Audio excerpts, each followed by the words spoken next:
Asriel, thanks for doing this interview with the Hymn Society, and we're excited to showcase your talent, new talent, and fresh talent. What Thank organ you. is that? Let's start there. What organ is that, and where is that? That is a Casabon organ at the Loma Linda Seventh Adventist Church out in Loma Linda, California. Yeah, yeah, Yeah. yeah. So I know I didn't ask you this, and probably we're not prepared for this, but what were you thinking while playing this? Tell us some of your strategies while playing this, and or if you just came to you just off the cuff, that's fine too.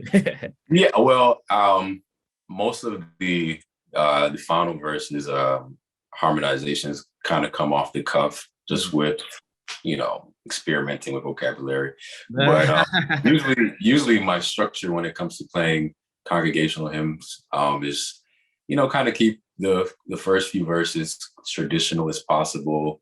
Almost keep it just straight as it is in the hymn, so the listeners can follow along, or the singers in the congregation can follow along. And usually that final verse, have them sing. They're usually going to sing unison, and then you can kind of play with some of the things that you've learned over the years, and kind of make it as colorful as possible, and just bring a new life to it, if you will.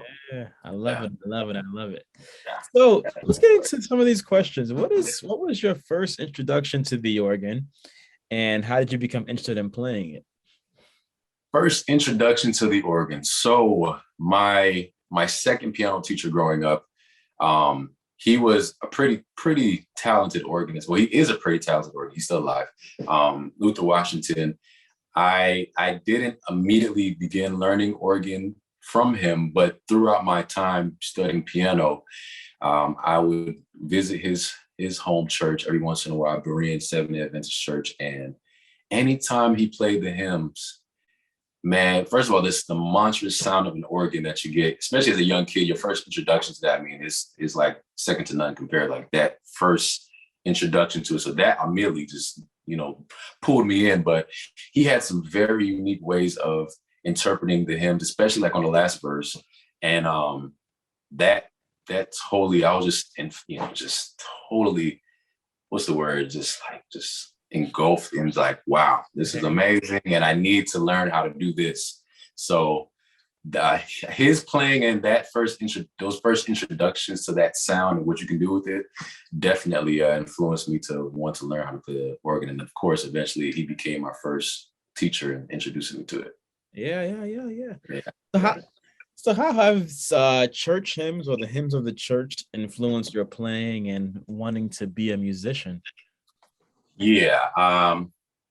So my upbringing, I was in church every weekend, and I was in a smaller size church, and there weren't many musicians, or I'll say many musicians that were there all day, because I would have to be there early morning, Sabbath service, Sabbath school, then you have Sabbath service, then you have the programs in the evening, and I'll be there all day. I was one of those church kids that was just church from sun up to sundown on the weekend. And we would have all these services, and I always had a chance to play on a little upright piano. And every week it was a different hymn. The thing I loved about my church, they were actually pretty good with,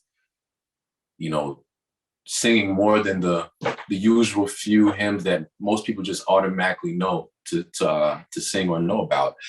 So I was able to play a lot of hymns, and I realized, man, there's so many hymns and a lot of powerful messages in the hymns and stuff like that. And I realized that everybody can be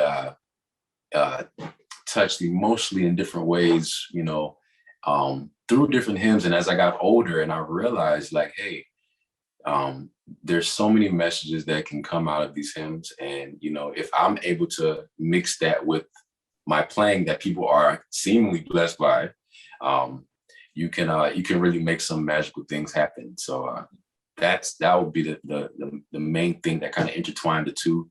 Yeah. My one being able to play, and then being in the church and realizing the effect it can have on people spiritually. Yeah, that definitely did it for me. It's amazing. Yeah. I don't think I mentioned this, or you mentioned this, but you are a Seventh-day Adventist, so yes. Yeah. So you were in church all day on Saturday. Did you have a Sunday job too, as well, growing up as a kid, or? Towards later high school, I started getting some some opportunities to play for some Baptist and Presbyterian churches. So it wasn't anything consistent, I would say. There was just some, can you fill in for me? And but that was also cool because I got some experiences. And then you realize there's some hymns that the Baptist and the Presbyterian, even Methodist, they sing. I'm like, dang, how come I didn't know about this hymn? So yeah, that was also some good experience for me too. Yeah. So the next question we had, I think you already answered, but maybe there's someone else. The question is, which church musician influenced you the most as a budding musician and why? You mentioned Luther Washington. Yeah. So your college experience, maybe? Before college, so Luther Washington, of course, like he was the guy that I probably heard the most growing up. So of course he was going to have influence. But there's a guy named John Stoddard, and he's based in Huntsville. And I want to say I first heard him unknowingly to me. I heard him actually at my brother's graduation from Oakwood back in 2006. And I always remember there was this small guy. He was playing the piano at the time, but I just like, man, this dude is amazing. I just saw his fingers flying up and down the keys, and I'm like, I just remember that first experience, and I didn't know who he was at the time. But once I got to high school, and the choir Aeolians down at Oakwood, there was this guy that would accompany them from time to time, and John Stoddard. Now this guy, he's amazing. One, and I was always infatuated with the interpretations that Luther would do with his hymn playing, but then now you got a nice different flavor coming from John, and his imagination with music is just really top tier. And so John's playing, definitely I gravitated to immediately, specifically for pipe organ playing, of course, and just his navigation through the instrument, bringing the different colors that you can get. He kind of introduced me to the way you can, it's not always, it doesn't have to be a super big sound to make something cool to the ear. Yeah. So John definitely gave me a different look at it. And when it came to him playing, so definitely those two guys, Luther Washington and John Stoddard, those two guys. We share the same admiration. And John, to me, he's not on this planet. Oh yeah, I don't. John is amazing. I think absolutely more folks to hear and know about this man. yeah, he's amazing. And one of the most humble human beings I know. Yeah. So just the last question, it's not a long interview. If you were to speak to a beginner organist or musician who wants to pursue a career in church music, what tidbits or what insights would you have? Oh, the first one I would say is probably go to church. Go to church. I'm not a person to tell you what denomination to go to, or go to a church and know what it feels like to be in a service. Listen to some musicians and organists or whoever that are doing what you may aspire to do. And don't be afraid to ask questions. That's something I struggled with growing up because I'm naturally introverted, as some may even tell by this interview. But talk to people, and you'll be surprised. Most of these musicians are willing to talk to you and give you some of the art to the game, if you will. Mm-hmm. And I will also say, really work on your craft. As a young person, for different people, it can be hard to know what that discipline is, or finding that discipline within yourself to really work on your craft. But that craft that you work on mixed in with you constantly, playing for services and, learning the nuances of a church service and knowing hymns and studying hymns and whatnot, it's all part of the growth process. So I would definitely say, one, go to church and know what the feeling is for a service and learn how that, works, and gather as much knowledge as you can from people that are already doing it.